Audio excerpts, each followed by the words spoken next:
¿Qué tal? ¿Cómo le va? Bienvenidos a una nueva edición de Por Más. Estas son las empresas que nos presentan cada semana y de esto vamos a hablar hoy. Las siguientes empresas e instituciones presentan Por Más. Llegamos. RIMAX Por Más. Hola Paraná. Tecnovo. Sumando valor a la producción avícola regional. Arroz Noble, de la Cooperativa Arroceros de Villa Elisa. Gross. Calidad que avanza. Dimaco. Materiales para construir nuestra provincia. El Hinojo Sociedad Anónima.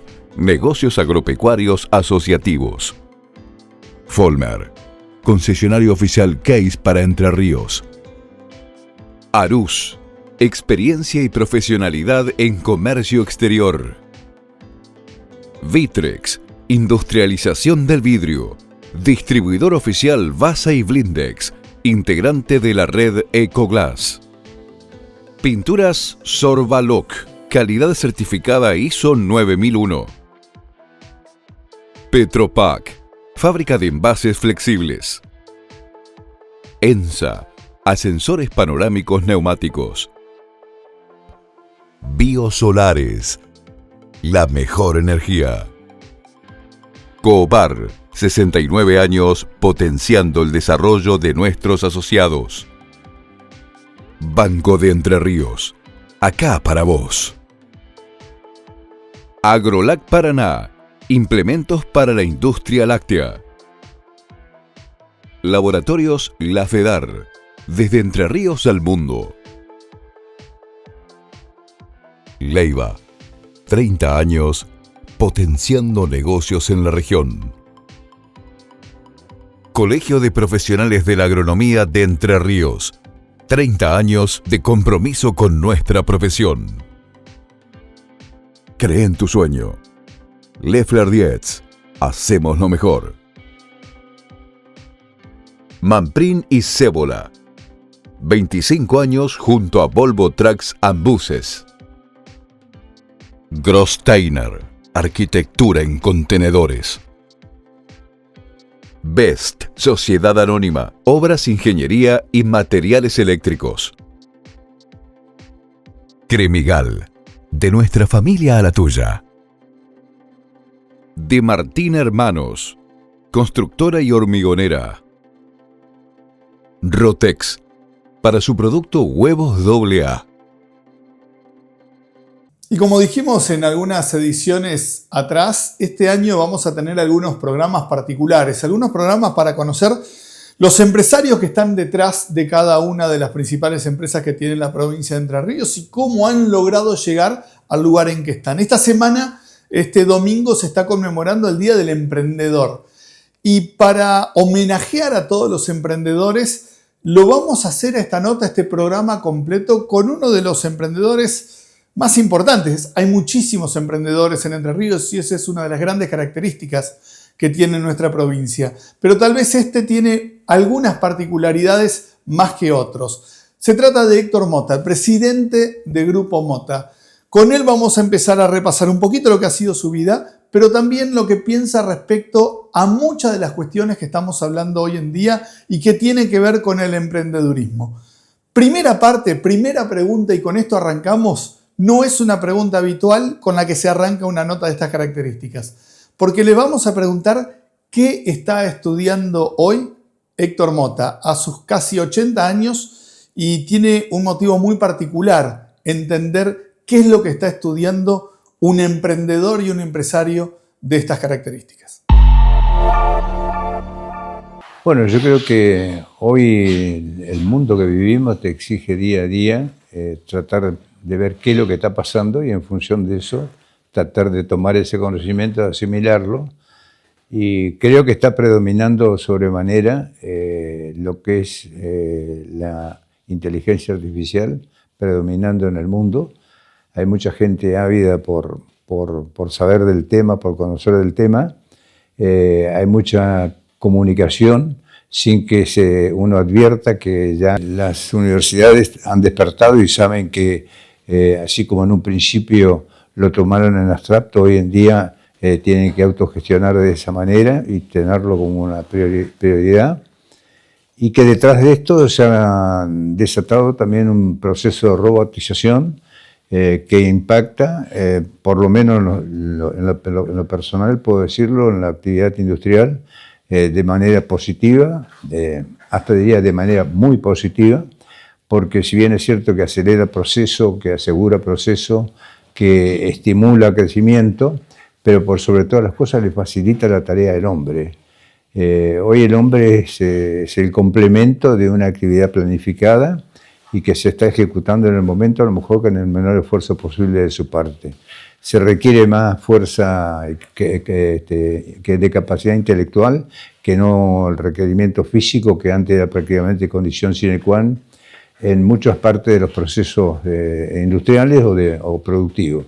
Así que creo que todos los días hay que tratar de estudiar, y estudiar es simplemente tomar conocimiento de lo que está brindándose en el mundo como proceso de modernización o de aceleración, y tratar de mantenerse de la manera que se puede en el carro. Indudablemente que también en la medida que van pasando los años personales de uno, lo ve uno a veces como que es un tiempo que está perdiendo a lo mejor el disfrutar una parte de sus últimos años de vida, pero también por el otro lado creo que disfrutar es estar plenamente integrado al sistema socioeconómico que realmente uno vive diariamente. Así que esto te obliga a estudiar y asimilar lo máximo que se pueda. Y una vez que uno toma parte de ese conocimiento, lo más importante de todo es volcarlo.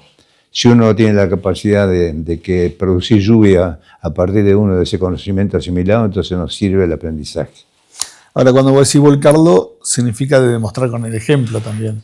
Porque si uno hace ese camino de ver cuál es la punta, para incentivar a los que vienen que hagan lo mismo, hay que mostrarlo.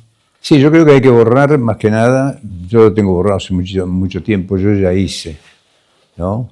Hay que cambiar la conjugación del verbo y estoy haciendo, y creo que voy a poder seguir haciendo, que es pensar en el futuro. Cuando uno se transforma en esa palabra de que yo ya hice, es prácticamente el punto de conformidad, y el hombre indudablemente empieza a endurecer sus arterias y sus neuronas pierden la capacidad de esponja que realmente tienen, ¿no? Ahora, yo ya hice, hoy no existe más para vos. Ahora, ¿cuándo empezaste a hacer? ¿Cuándo empezaste a hacer? Yo empecé desde muy chico, prácticamente me crié en una familia en donde la forma de vida era el trabajar todos los días.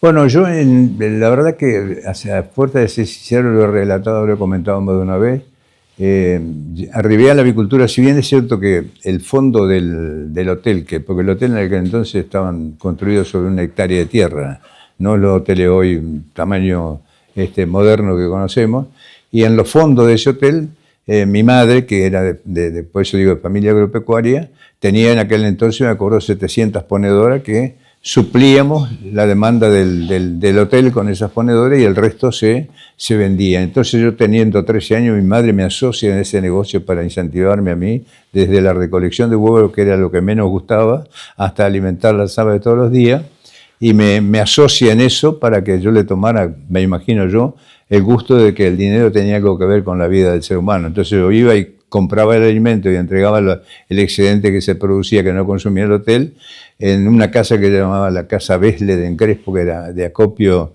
de productos para ser enviados a los centros de consumo, y ahí aprendí lo que era prácticamente la actividad comercial. Estando en el secundario yo, el último año del secundario, transcurriendo 4º año, el contador Jorge Follmer, que fue uno de los inspiradores extrafamiliares de mi vida, me invita por la capacidad que había visto en mí, me imagino que trabajara en su estudio, y rápidamente le tomé lo que era la parte contable en aquel entonces, muy ligada a la parte impositiva, ¿no?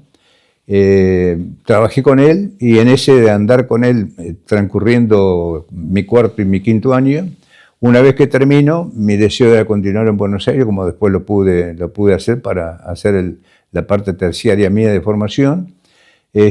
sale este inconveniente de que había una de las empresas que atendía Jorge Follmer, era justamente la empresa Feller, tenía dificultades y bueno, en esas dificultades me pidió que me hiciera cargo de ver si podíamos salvarla de un proceso, de una situación difícil en la que estaba en ese momento. Y esto me llevó a que sin querer me fuera especializando en el mundo de la avicultura y encontrar una empresa que no funcionaba, a ponerla en funcionamiento y a optimizarla en su momento y darle una visión de crecimiento. Cuando creí que mi ciclo había terminado, habían pasado 6 años prácticamente que había estado pegado a esto con su fundador, Aurelio Feller, que le había fundado en 1958, yo en el 64-65 le empecé a dar esta mano. Saliendo de los inconvenientes que tenía, bueno, llegó un momento, yo también había terminado mis estudios en Buenos Aires y en el 70 dije, bueno, hasta aquí llegué, me dedico a hacer la profesión que era vocacionalmente lo que sentía en aquel entonces. Y él entendió que no, que debíamos seguir juntos, porque no se sentía capaz ya de comandar, digamos, lo que habíamos construido hasta ese momento. Y bueno, después de discusiones de ida y venida, construimos una sociedad que fue muy virtuosa. Estuvimos prácticamente 25 años, 27 años juntos trabajando. Desarrollamos una empresa que era local. Cuando digo local, se la conocía en la provincia de Entre Ríos. Justamente toda nuestra distribución de pollitos bebés se hacía a través del ferrocarril. Íbamos a distintos lugares de la provincia donde el ferrocarril lo permitía. Y ya en una etapa mucho más avanzada pudimos hasta a través de un avión Cessna 182 llevar los pollitos directamente desde Crespo a las granjas de producción, la zona de Villaguay, la zona de Villa Clara, la zona de Basavilbaso, de Casero, cerca de Asunción de Uruguay, distintos lugares como Gualeguaychú mismo, donde íbamos con la avioneta y aterrizábamos en la ruta. Siendo que uno corría peligro en aquel entonces, pero bueno, la ruta no tenía el alto tránsito que tiene hoy en día y nos permitía aterrizar y despegar en la ruta para entregar 5.600 bebés, que eran las 56 cajas que se podía cargar en un Cessna. O sea que ese fue un proceso que lo vivimos y bueno, por el otro lado también nos llevó que uno vivía en un producto que era masificado, no tenía marca. Y siempre en el camino uno va encontrando gente que va guiando y dice, mirá, no vas a llegar a ningún lado si no tenés marca propia. Y bueno, en eso de no tenés marca propia, y si tengo un contacto en Estados Unidos, te puede ser útil si te animás a viajar, y yo te lo doy. Me dan ese contacto, viajo a Estados Unidos y consigo una línea genética, que fue, digamos, la causa por la cual uno abraza. Es como que si a lo mejor mañana uno desea ser un gran jugador de fútbol y te ofrecen jugar a lo mejor en Defensores de Cambaceres, pues si este es el comienzo, empiezo por acá, pero querés jugar en River o en Boca, en Independiente, en Racing, creo que esa es la ambición del jugador, digamos, a nivel nacional. Entonces en ese momento conseguimos una línea que también se llamaba H101 y en su momento, bueno, ¿qué es H101? Y después descubrimos de un tiempo que era nada más que Olser, que es el apellido cuyo hijo de este señor todavía sigue siendo amigo mío, Olser, y 101 era un lote que era de gran resultado genético, y por eso H101, ¿no? Los americanos en ese sentido son extraordinarios. Y bueno, fue como nos fuimos metiendo, después pudimos demostrar nuestras fortalezas también, y por qué no decirnos que nos transformamos nosotros en un foco de atención de las empresas americanas que estaban viniendo a Argentina y a toda esta región en busca de sus distribuidores, de poner su línea genética en nuestros países. Llegamos a ser la empresa más importante de genética ponedora de Argentina durante mucho tiempo. Manejamos más del 50% del mercado y creo que esto nos obligó permanentemente a realmente innovar permanentemente. Y a veces cuando uno dice innovar, o bueno, decir uno piensa en la genética, ¿no? Cuando uno piensa en innovar, ya en una actividad tan atrapante como es la avicultura, tiene que pensar que innovar comprende desde tener la genética, pero también dónde poner la genética, que es todo el alojamiento. Y que si una vez que uno tiene ese alojamiento optimizado, saber que todo lo que ocurre dentro de ese ambiente, donde van a vivir esos animales de la genética, tienen que tener distribución de agua pura, ventilación adecuada, distribución de alimento en tiempo y forma y de la calidad que lo requieren, y una serie de factores que hacen que la productividad se ponga de manifiesto y uno también tenga una optimización de costos, y esto le permite llegar a un menor precio al mercado, ¿no es cierto?, o al mejor precio posible como para hacer más atractivo el producto. Tener una excelente distribución, y para tener una excelente distribución hay que tener equipos, que son los camiones que transportan, que tienen que ser camiones climatizados. Me acuerdo cuando trajimos los primeros camiones climatizados, fueron de Brasil, que eran copia o réplica de lo que ocurría en Estados Unidos. Y bueno, todas esas cosas indudablemente hacen que uno permanentemente haya estado tratando de estar a la vanguardia de lo que era el mundo. Y para esto es información. Y cuando uno se trata de estar informado, se mete en un mundo, y ese mundo a veces lo atrapa de tal manera que también lo convierte a uno en responsable de lo que está ocurriendo en ese mundo, en este caso en el mundo avícola, y lo transforma en dirigente. Y cuando uno se transforma en dirigente, también se transforma en referente. Y cuando se transforma en dirigente y es referente, uno trata de optimizar los resultados y buscar de que justamente esto sea lo más positivo posible. Y ya no está mirando uno lo personal, sino que está mirando lo global. Y cuando uno mira lo global, creo que uno se siente muy bien. Y esto se apoya, en el caso personal mío, más que nada en un criterio. Yo soy de formación católica, he tenido siempre fe transmitida a partir de mi madre desde muy pequeño, y creo que esa inspiración diaria en la cual deposito la confianza de que alguien guía mis pasos todos los días, hace que realmente las realizaciones que uno vaya logrando, uno es el vehículo de que se logren, pero alguien que lo está inspirando permanentemente a uno es quien lo guía o lo lleva por la vida. Y así como se va construyendo en un círculo desde un ambiente familiar, también después uno construye su propia familia, también construye su propio círculo de amigos, y también su propio círculo de participación comercial o industrial, y se van gestando cosas en la vida que realmente hace que uno, creo que vaya dejando una estela en el transcurrir del tiempo de manera positiva o negativa. En el caso mío, y esto no lo hago como una cosa para sobresalir personalmente, siempre me he sentido conforme, aunque a veces la paga haya sido escasa, conforme con los resultados que he tenido. ¿Por qué? Porque dije, hice el máximo posible, y cuando uno está convencido que hizo el máximo posible, por lo menos si la paga es escasa, bueno, tiene una retribución igual al fin. Hacemos la primera pausa en el programa y enseguida nos metemos con esta parte que termina de hablar Héctor Mota. Cómo desde una empresa uno puede llegar a ser un dirigente y un referente. Ya volvemos.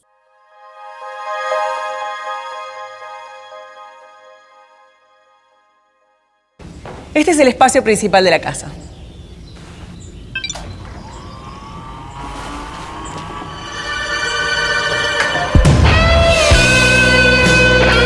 La diferencia es que en RE/MAX le ponemos el corazón a tus sueños.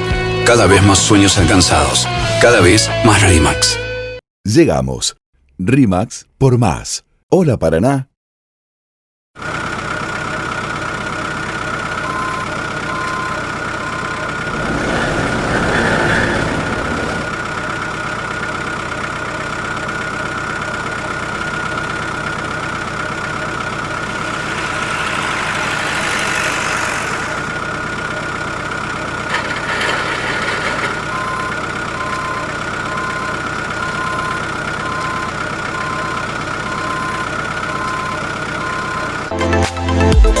Biosolares, empresa líder en Entre Ríos, especialistas en energía solar fotovoltaica. Desde el análisis de inversión y factibilidad hasta el proyecto completo con llave en mano y servicio de postventa. Biosolares, la mejor energía.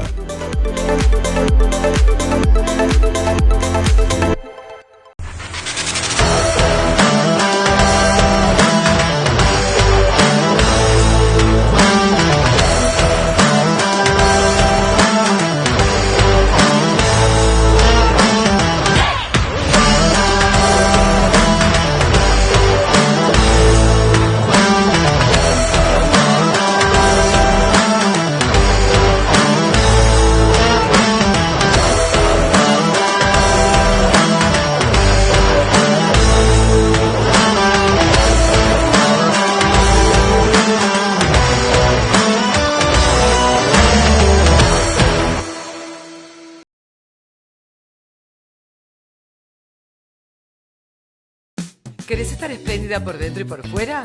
Ahora podés. Llegó 4H, único producto en Latinoamérica que reúne 3 moléculas en una sola cápsula. Alta concentración de resveratrol, colágeno y ácido hialurónico.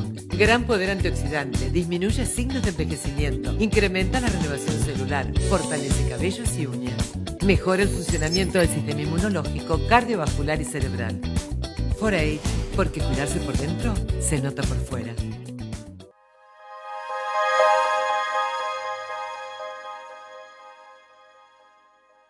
Y Héctor Mota en el bloque anterior hablaba de que al ser uno de los principales empresarios en un rubro se termina convirtiendo en dirigente, en referente, en dirigente y empieza a involucrarse en todo lo que tiene que ver con la vida de esa actividad.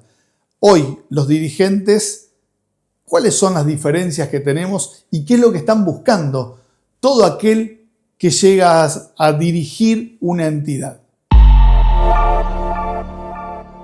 Hoy cuando estamos hablando mucho de institucionalidad y vemos un gobierno como tenemos, pero también vemos instituciones como tenemos, generalmente no se asocia que quienes están en las instituciones son los referentes reales de un sector. ¿Por qué ha pasado esto o por qué crees que la parte gremial no están los mejores? Bueno, porque yo creo que hay un concepto de que ser dirigente gremial, la definición de que el para qué se llega. Si uno llega para servir o para ser servido. Yo digo, si uno llega para ser servido, indudablemente lo que va a cosechar es pesca magra.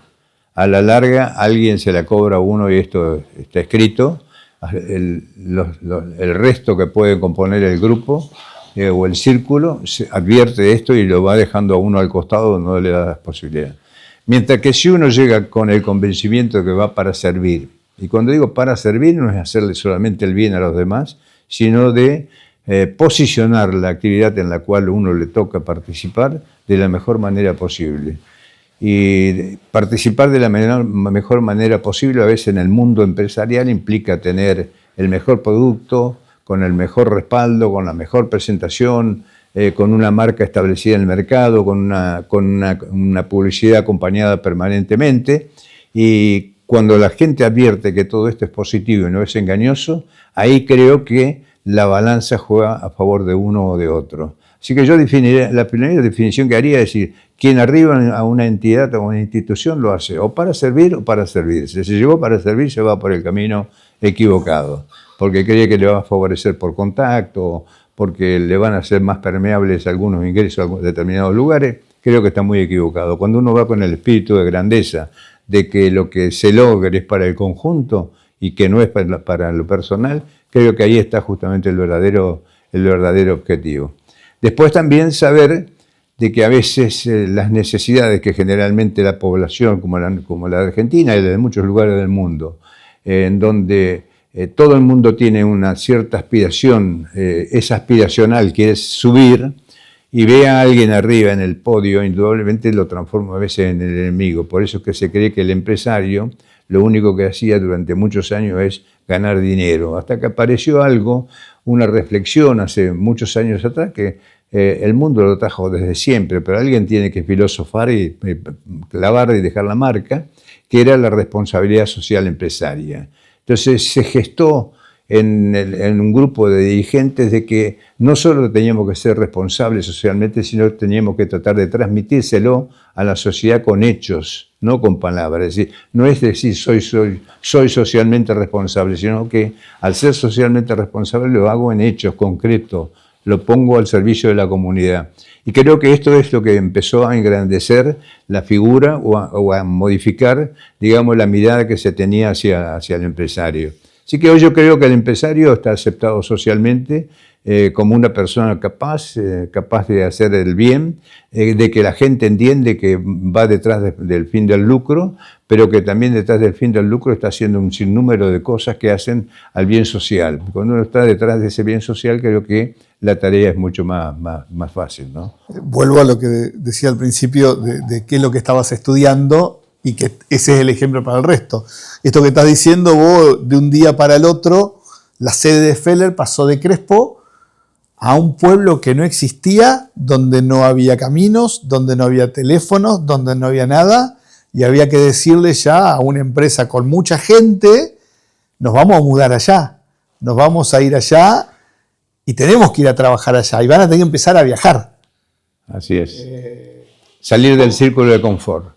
¿Y por qué? A veces cuando uno intenta salir del círculo de confort hay muchas cosas. Yo digo, nosotros estábamos en Crespo, donde yo nací, todo el mundo nos conoce, gozábamos de confianza, pero también teníamos una empresa que estábamos en construcción, que estábamos en un cuarto de una manzana y que indudablemente, como toda industria, tiene residuos. Esos residuos empiezan al principio, cuando uno otorga trabajo o brinda trabajo, están bienvenidos. Después, en la medida que uno va alcanzando un estatus social y tiene su vivienda adecuada y pretende vivir como cualquier ciudadano le corresponde en una ciudad, empieza a sentir esos impactos negativos y esos residuos empiezan a entorpecer. Entonces viene el municipio, que generalmente es quien administra la convivencia social, y dice esto no está permitido.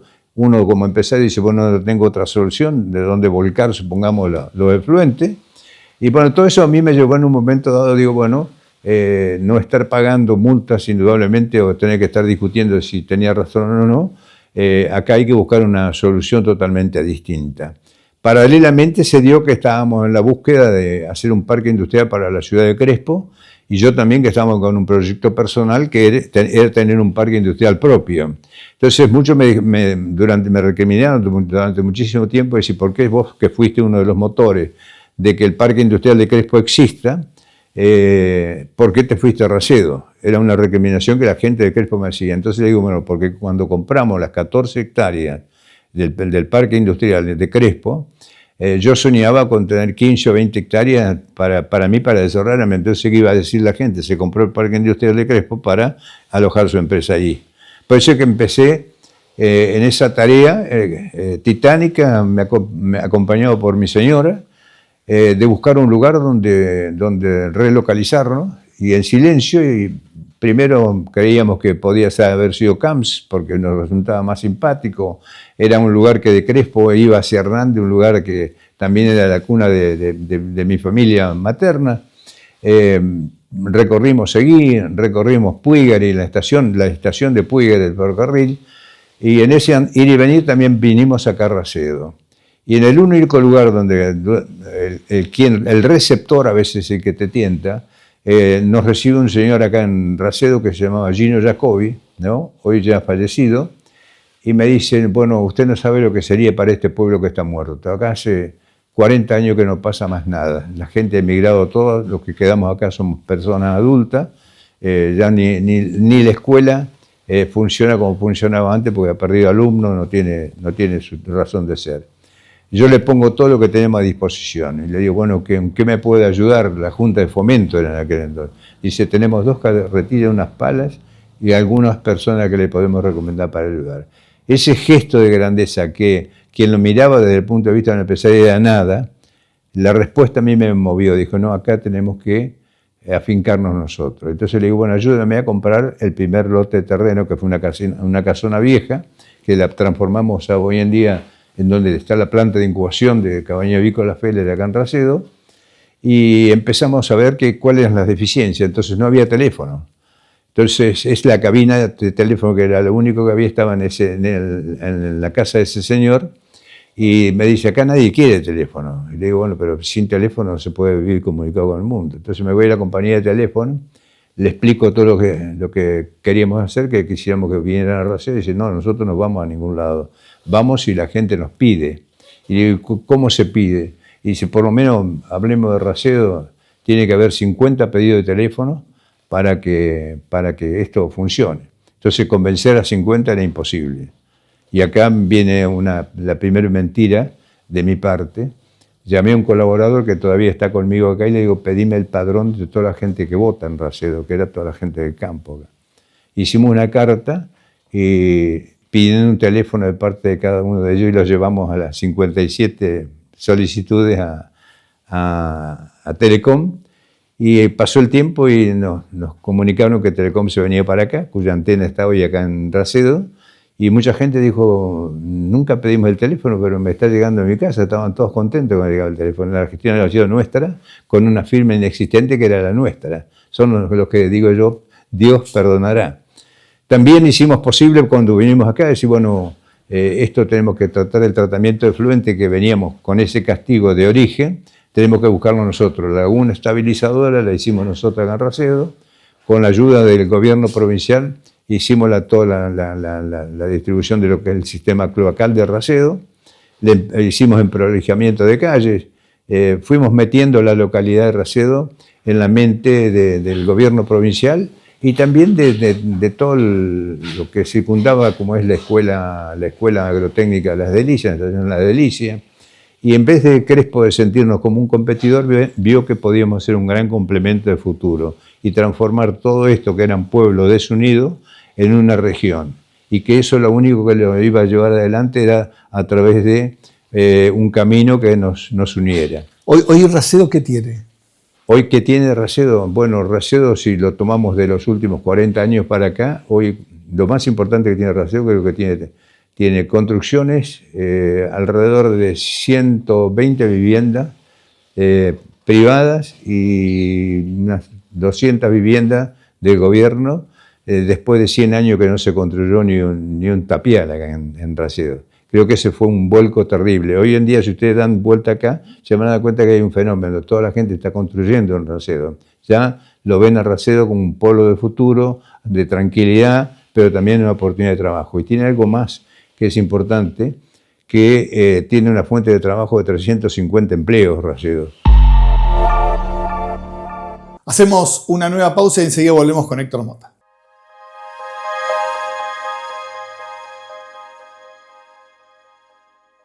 La zona es muy linda, tiene mucho verde. Ahí pueden ver el balcón corrido, donde...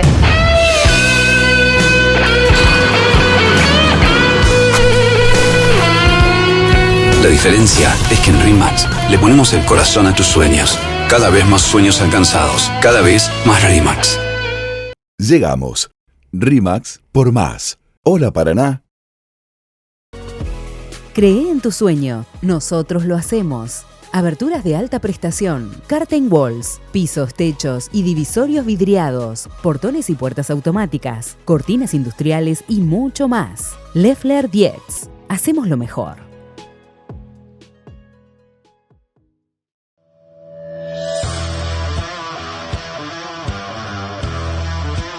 Desde General Ramírez, Entre Ríos, construimos los mejores remolques del país.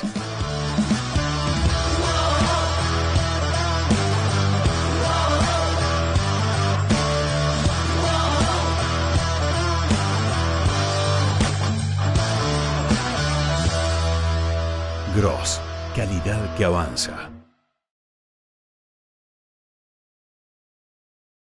Con la mejor atención, con el mejor servicio, con la más alta tecnología. Acompañamos al productor entrerriano desde hace más de 60 años.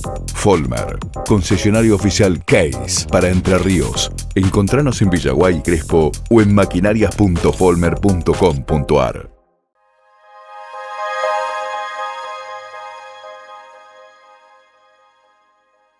Y en este bloque vamos a hablar con Héctor Mota sobre liderazgo. ¿Cómo cambió el liderazgo en estos últimos años?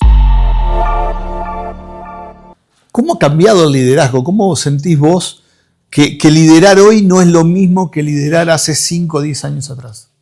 Bueno, yo creo que los medios de comunicación, más que nada para ser más preciso, yo creo que la llegada de Internet, ¿no es cierto?, mitad de la década 90 del siglo pasado, hizo una irrupción a nivel mundial que al principio, bueno, lo vimos a través de tal vez las pantallas grandes de la televisión en nuestra casa, pero con el tiempo a través del poder que nos dio el uso de lo que este aparatito que tenemos en nuestras manos todos los días, que es un teléfono o una tablet, que nos permite estar comunicados con el mundo, creo que nos dio una sensación de que somos distintos, que tenemos un poder distinto, que esa vinculación que podemos establecer con el otro ya no es tan fría, No es una llamada de que había que hablar con fulano de tal para que te comunique con fulano de tal y entre la secretaria hablaban primero para que los otros dos actores pudieran comunicarse. Hoy en día, si con quien querés dialogar no te recibe, vos tenés hasta las redes públicas para hacérselo saber cuál es tu opinión. Entonces creo que hoy el dirigente político está mucho más visibilizado. Yo diría, si lo comparamos con la antigüedad, a la enésima potencia, está visibilizado minuto a minuto. Creo que esto lo sabe. Creo que también se va perdiendo el viejo rito aquel que gobernaban los que habían pasado por la universidad, y los que habían pasado por la universidad estaban formados en carreras tradicionales como eran la abogacía o la medicina. La abogacía porque justamente era la que daba los formatos a las leyes, y la medicina porque tenía un prestigio de curar socialmente. Eran los dos candidatos naturales a veces a ejercer. En nuestra provincia lo vivimos durante muchísimos años y podríamos hacer una lista muy extensa de lo mismo. Creo que todo esto ha mudado a tal punto que creo que estamos con el primer gobernador que tiene formación en lo económico, Rogelio Figueroa, licenciado en Economía, que tiene por lo menos una formación distinta y creo que puede tener hasta un concepto de las cosas también distinta, enfocada desde otra realidad. Así que yo creo que hoy en día me parece que el político está mucho más expuesto y también el privado tiene una gran herramienta comunicacional en la mano como para hacérselo saber, si no es a través de un teléfono, hacer declaraciones públicas, usar este tipo de medio como lo estamos haciendo en el buen sentido de la palabra, tratar de transmitir, de llevarle a la gente que las cosas se pueden realizar, de que son viables y de que se pueden hacer de la mejor manera y en forma honesta, transparente, que esto es lo que la gente creo que está buscando, porque a veces el que sufre, lo que menos necesita como paga, como retribución, de saber que sus dirigentes son honestos, que a lo mejor su miseria, su desgracia, por lo menos el que lo está administrando lo está haciendo de la manera más eficiente posible. Entonces el dolor se amengua. Por eso, pero yo creo que hay que seguir pensando de que la integración, antiguamente siempre la hablábamos, es decir, la integración público-privada. Y yo he cambiado un poco el rango y he alterado el orden. Digo, la integración tiene que ser privada-pública. Los privados tenemos que volver a lo público porque vemos que si lo público no se mueve en la dirección que nosotros queremos, nosotros tenemos que transformarnos en actores. Entonces vamos a hablar de aquí en adelante de integración privada-pública, ¿no? Los privados tenemos que mover a lo público para que tomemos determinada dirección y cambiar el rumbo a lo mejor de cosas que las tenemos equivocadas o adormecidas en nuestra mente y no las podemos lograr. Creo que esto es fundamental. Y ahora, liderar hacia adentro empresas con generaciones que han cambiado mucho. Hoy uno menos de 35 es una cosa, ya menos de 25, menos 20 es otra totalmente distinta también. Y seguir incentivándolos para que se sumen, para que quieran y se apropien de una marca, de una empresa y de una cultura, no es lo mismo tampoco. No creo que no es un trabajo fácil, pero yo creo que es un trabajo más que nada de docencia. Y cuando digo de docencia, a veces nosotros la docencia la tenemos como la docencia histórica, el aula, el maestro parado al frente transmitiendo su conocimiento y el alumno asimilando lo que podía de acuerdo a sus capacidades. Hoy yo creo que el mundo moderno nos ha permitido, si bien es cierto, tener experiencias distintas que a lo mejor nosotros mismos no las soñamos ni las vemos hasta el día de hoy de la misma forma, pero nos ha transformado a nosotros y nos ha hecho mucho más permisivos, pero también nos ha hecho más inteligentes. Sabernos que si nos aislábamos, quienes conducíamos una empresa, para demostrar que nosotros teníamos el poder y que teníamos la razón, también toda la estructura que estábamos manejando corría peligro. Entonces creo que hemos mudado, ha habido una mutación también del dirigente grande, personas mayores como soy yo, en donde fuimos capaces de construir 3 generaciones de colaboración distintas detrás de un mismo objetivo.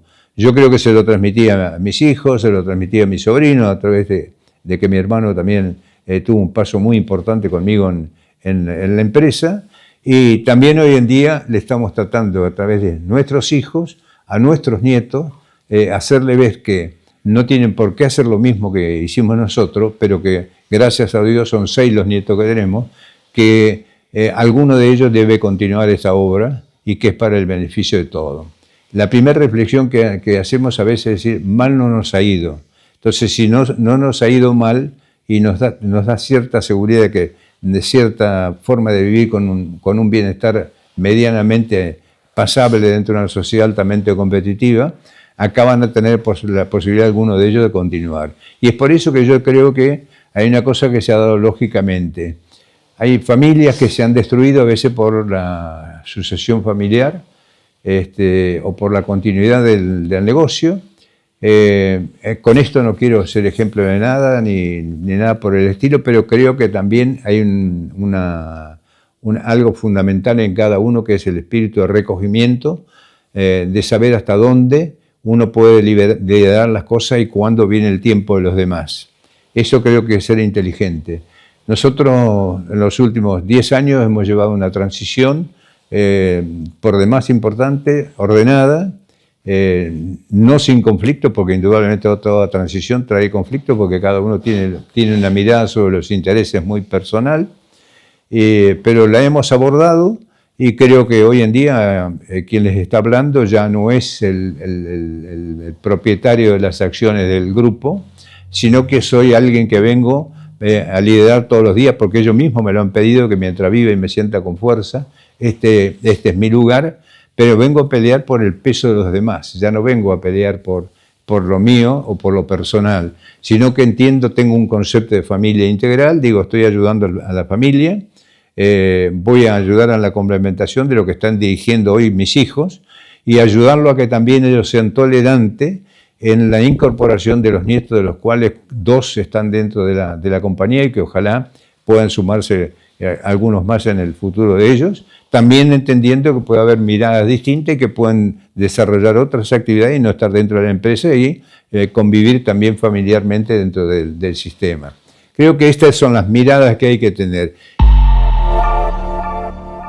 Hacemos la última pausa en el programa, no se vaya porque queda una parte sumamente interesante con Héctor Mota que tiene que ver con su mirada sobre las nuevas generaciones y sobre este futuro que ya estamos transitando. Ya volvemos.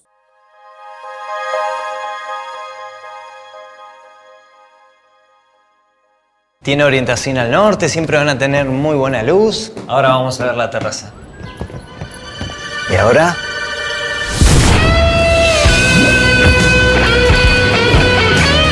La diferencia es que en RE/MAX le ponemos el corazón a tus sueños. Cada vez más sueños alcanzados. Cada vez más RE/MAX. Llegamos. RE/MAX por más. Hola Paraná. Desde hace más de 70 años, en Copar, Cooperativa Aranguren, trabajamos con la misma calidez y espíritu cooperativo, acompañando y potenciando la producción regional. En Coopar, elegimos soñar, elegimos crecer. Nuestras 5 sucursales y cada servicio que brindamos reflejan ese firme compromiso con los asociados, la comunidad y la producción. Coopar, Cooperativa Aranguren, pensando en el futuro.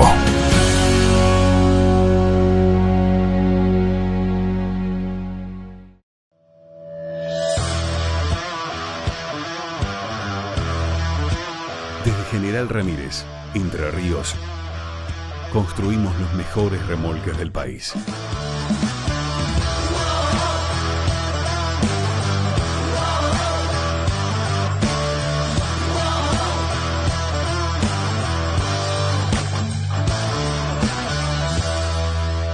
Gross, calidad que avanza.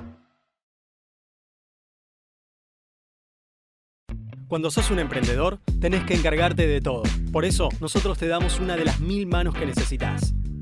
Conocé nuestro nuevo Pack Emprendedores. Un pack que tiene todo lo que tu emprendimiento necesita para crecer. Porque si en tu proyecto estás en todas, nosotros estamos con vos. Conocé más en bancoentrerríos.com.ar. Banco Entre Ríos. Acá, para vos.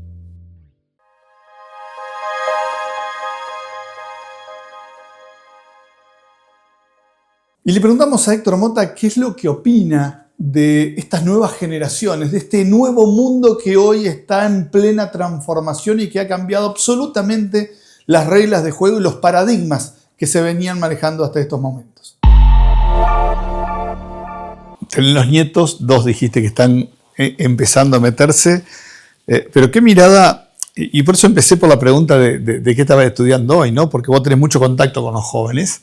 ¿Qué mirada tenés de las nuevas generaciones? ¿Sos optimista sobre lo que viene, que es totalmente distinto a lo que había? Yo creo que hoy, más que nada, a veces partimos del error que queremos que nos admiren, de que nos quieran. Y yo creo que tenemos que acostumbrarlo que ellos vivieran en un mundo distinto y que nosotros a veces se lo hemos facilitado sin darnos cuenta. Ayer veía una reflexión importante justamente de alguien que le decía a una madre, tu hijo no nació con una tablet en tu panza, vos le entregaste la tablet después de haber nacido. O sea que son 2 concepciones distintas, viste que uno hace una deducción y dice, no, estos chicos nacieron con el teléfono, ves que lo engendraron con el teléfono, la madre, no es así, alguien se los entregó. Nosotros mismos lo hemos llevado a un ambiente en donde queremos que nuestros hijos, nuestros nietos sean los mejores. Y parece que eso le hemos facilitado toda esa herramienta. A veces esa invasión hizo que su selección natural tomara lo más fácil. No van a tomar los difíciles, es decir, los menos son los que toman el camino crítico. Entonces yo creo que el camino crítico hay que mostrarlo dentro de las conversaciones, por eso el mundo se construye hablando. Pero si uno cuando habla no saca conclusiones, entonces está perdiendo el tiempo. Y las conclusiones a veces son las realidades, mostrarle con hechos que lo que le están pidiendo que haga es lo correcto. Entonces, yo digo a veces, ustedes si están trabajando acá en la empresa, los que están acá, y están estudiando, las 2 cosas las pueden llevar a cabo. Entonces a veces, sí, no vas a poner el ejemplo que vos trabajaste y estudiaste. Sí, yo lo hice, pero no se lo digo más nada. Es una referencia que la abuela en determinado momento, o el padre o la madre le puede haber dado, pero yo nunca le digo eso. Porque a lo mejor, si no trabajaran, bueno, también habría que seguirlo acompañando para que realmente entiendan que en algún momento tienen que incorporarse algún factor. Pero hoy tampoco ya se puede seguir trabajando si no se estudia, porque los cambios tan profundos, hoy el estudio dejó de ser eso, primera etapa de la vida se estudia, segunda etapa se trabaja. Hoy el estudio es transversal a la vida. Hoy es transversal y yo digo, hay que aprender haciendo. El aprender haciendo es un poco lo que hoy en día las carreras de hoy, vamos a carrera, los otros días hablamos con uno de los rectores de la universidad, hace 4 o 5 años hablaba yo un día con el rector de Salamanca, con la amistad que él me dispensó, no que yo me la tomé, y le decía, tenemos que ir a carreras cortas. Y entonces me decía, usted es muy productivista, nunca me olvido que usted una reunión como esta, usted es muy productivista, ve la salida laboral, nosotros vemos la formación. Bueno, a mí me alegró que hace pocos meses atrás, en un encuentro nuevo, me dijo, estamos tomando algunas cosas que siempre uno no deja de aprender. Vamos a ir a carrera de 2 o 3 años para que realmente quien está trabajando pueda estudiar y quien está estudiando pueda trabajar con lo que está íntimamente relacionado, sin dejar que esto pueda seguirse la continuidad del estudio a lo largo del tiempo. Yo creo que hoy en día, dentro de los factores que se están dando dentro de la inteligencia artificial, de la robótica que nos ha invadido y nos tiene a nosotros cercados, nosotros tenemos que tratar de trabajar para superar esa instancia, ser lo más eficiente posible, ayudado por todos esos medios que hoy contamos y que antiguamente no los teníamos. Entonces, ese querer contar con esos medios hace que necesariamente tengas que estudiar todos los días. Amigarte con las herramientas es la mejor forma de lograr el éxito. No hay ninguna duda que has sido un emprendedor empedernido y lo seguís siendo, pero el emprendedurismo se ha puesto de moda y se lo ha romantizado muchísimo en estos últimos años, y lo que siempre hablamos, sí emprendedores, no empresarios, en una cultura que tuvimos en Argentina mucho tiempo. ¿Por qué a la gente le cuesta o no se anima a emprender y prefiere otra cosa? Porque yo creo que a veces también tenemos que ir mudando el concepto, y esto hay que animarse a hablar a veces en los medios académicos, es decir, no hay que formar gente únicamente para la intelectualidad, sino que hay que formarlo para la resolución de problemas en serio. Y cuando digo de la resolución de problemas en serio, yo digo, ¿por qué a veces un contador, y esto lo digo en tu programa porque lo he dicho con actores que que tienen una formación específica de cómo liquidar impuestos. Parece que su carrera de 4 o 5 años de contador público nacional la enfocamos en cómo mejorar mejor, liquidar mejor los impuestos, y si somos eficientes en eso es como que hemos logrado el máximo de nuestro atractivo. Cuando la carrera de ciencia económica es tan apasionante, ¿no? El conocer lo que es el mundo de la economía y la administración desde el punto más óptimo que se pueda lograr en cuanto a eficiencia, creo que es una teoría caprichosa. Entonces, cuando se sale con esa formación, yo soy especialista en impuestos, digo, me voy a trabajar al gobierno. Si el gobierno lo que dice que no puede recaudar los impuestos adecuadamente, me voy al gobierno, voy a ser una persona útil. Entonces, formamos profesionales para que vayan al gobierno. Creo que tenemos que revertir totalmente el concepto de ese pensamiento, de esa matriz, y decir, estamos formando gente para la parte privada, ¿no? Y el Estado va a tener que tener su gente, si habrá que crear carreras específicas para que los dirigentes que se formen para administrar el Estado tengan su especialización y tampoco sea cualquiera el que vaya a ocupar esos lugares. Entonces, si vamos a un Estado eficiente, vamos a tener que formar gente para que sea eficiente desde el punto de vista de la administración del Estado y que las otras carreras tengan sus especialidades. Vos me decías lo de emprender. Yo creo que hay mucha carencia y mucha falta de voto de confianza como para que la gente pueda emprender. Creo que a veces todo el mundo dice, partiste de la nada. Sí, todo el mundo partió de la nada. Todo el mundo, todo emprendedor parte de la nada, pero hay algo dentro de él que sí tiene valor, que es el coraje, la aptitud, la actitud para emprender. Porque para emprender hay que tener actitud, ¿no? El que no tiene actitud es como quien entra a practicar un deporte y no tiene ganas de hacerlo, entonces es muy posible que no logre el objetivo. Entonces yo creo que teniendo actitud, teniendo formación, sabiendo del recorrido de un sendero que sea, emprender, ¿dónde está lo difícil de conseguir el capital? Pero hoy en día, justamente toda esta tecnología desparramada a lo largo del mundo, hay mucha cantidad de inversores que con pequeñas cifras ayudan a grandes emprendimientos, ¿no? Entonces creo que en la medida que sigamos nosotros difundiendo a través de congresos, de seminarios que se realicen en distintos lugares, darle la forma de qué maneras justamente se pueden reunir capitales, a lo mejor a partir de los 100 o 1000 dólares cada uno cada uno pueda poner, hacer capitales importantes, que lo masivo haga el volumen, y después eso entregarlo a líneas de crédito de vida administrada para que cada uno pueda emprender en distintas etapas de su vida, ¿no es cierto?, lo que realmente vocacionalmente quiere realizar. Para cerrar, vos siempre lo has dicho, lo has hecho y lo has llevado a la práctica con Racedo, con Crypto Bernardi. Ese para qué va más allá del interés de la empresa y tiene que ver mucho más social. ¿Cuánta gente le has dado trabajo? ¿Cuánta gente le has transformado la vida? ¿Y qué te falta hacer? No, yo creo que lo mundano. Cuando digo lo mundano, yo creo que cuando uno tiene mucho, lo que falta hacer es, si uno parte de que el círculo íntimo de uno empieza y termina en la familia, tiene continuidad en el vecino, ¿no? Hemos perdido ese espíritu de vecindario también, de lograr la seguridad para que el vecindario sea el que hacer. Y cuando uno tiene ese grado de compromiso hacia la sociedad, hacia el vecino, creo que tiene muchas cosas por hacer, ¿no? Entonces, cuando uno cree que a lo mejor ha terminado una carrera, yo creo que en cualquier lugar de lo que pueda haber en la provincia de Entre Ríos, hay lugares donde no ha podido acceder a determinadas capacidades para estudiar, y creo que una de las formas de hacer cosas por esas localidades es brindarle la posibilidad.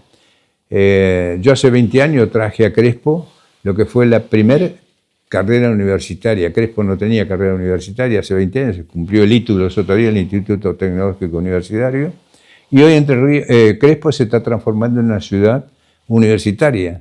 Casi todas las universidades están viniendo justamente a Crespo. Estamos bregando incluso los crespenses para que lo que fuera el ejército argentino en Crespo y que no está más en actividad, todos esos terrenos se han volcado al mundo universitario, 28 hectáreas que realmente le servirían para varios campus universitarios, y que Crespo sea un lugar de de reunión en donde las universidades puedan funcionar adecuadamente. También pensar que cuando uno tiene participación de distintas comunidades, llevar justamente la sabiduría o el poder desarrollarse.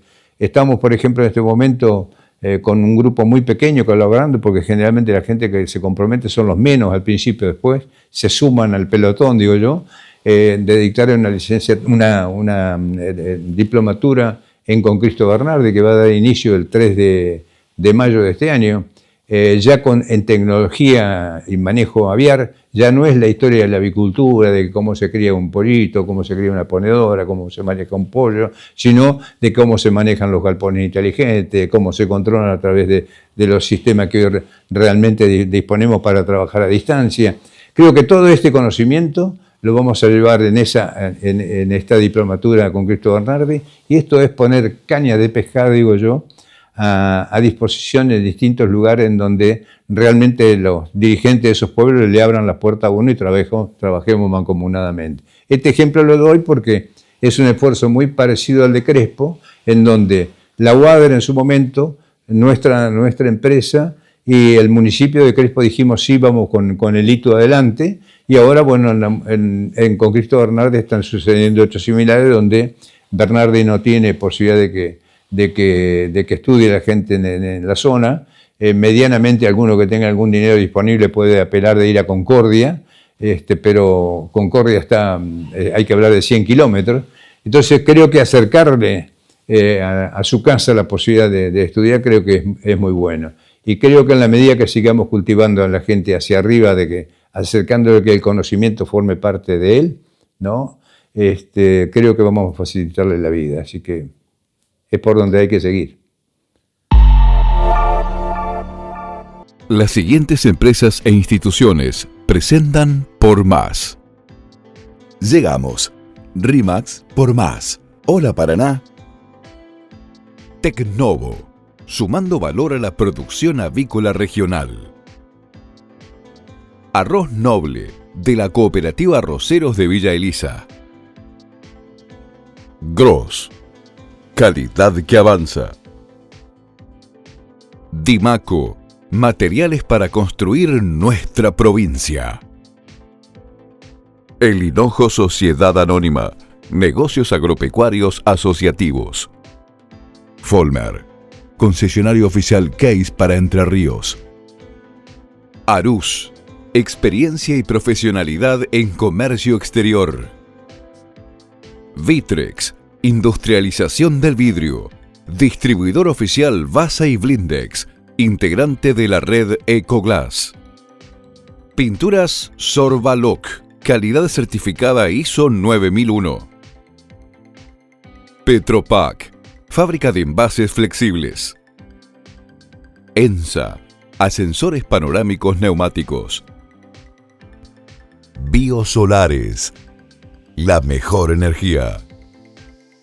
Coopar, 69 años potenciando el desarrollo de nuestros asociados. Banco de Entre Ríos, acá para vos. Agrolac Paraná, implementos para la industria láctea. Laboratorios La Fedar, desde Entre Ríos al mundo. Leiva, 30 años potenciando negocios en la región. Colegio de Profesionales de la Agronomía de Entre Ríos, 30 años de compromiso con nuestra profesión. Cree en tu sueño. Leffler Dietz, hacemos lo mejor. Manprin y Cébola, 25 años junto a Volvo Trucks and Buses. Grossteiner, arquitectura en contenedores. Best, Sociedad Anónima, obras, ingeniería y materiales eléctricos. Cremigal, de nuestra familia a la tuya. De Martín Hermanos, constructora y hormigonera. Rotex, para su producto Huevos AA. Llegamos al final de una nueva edición de Por Más. Nosotros nos vamos a volver a encontrar como siempre en este mismo espacio la semana próxima. Gracias por acompañarnos. Hasta entonces.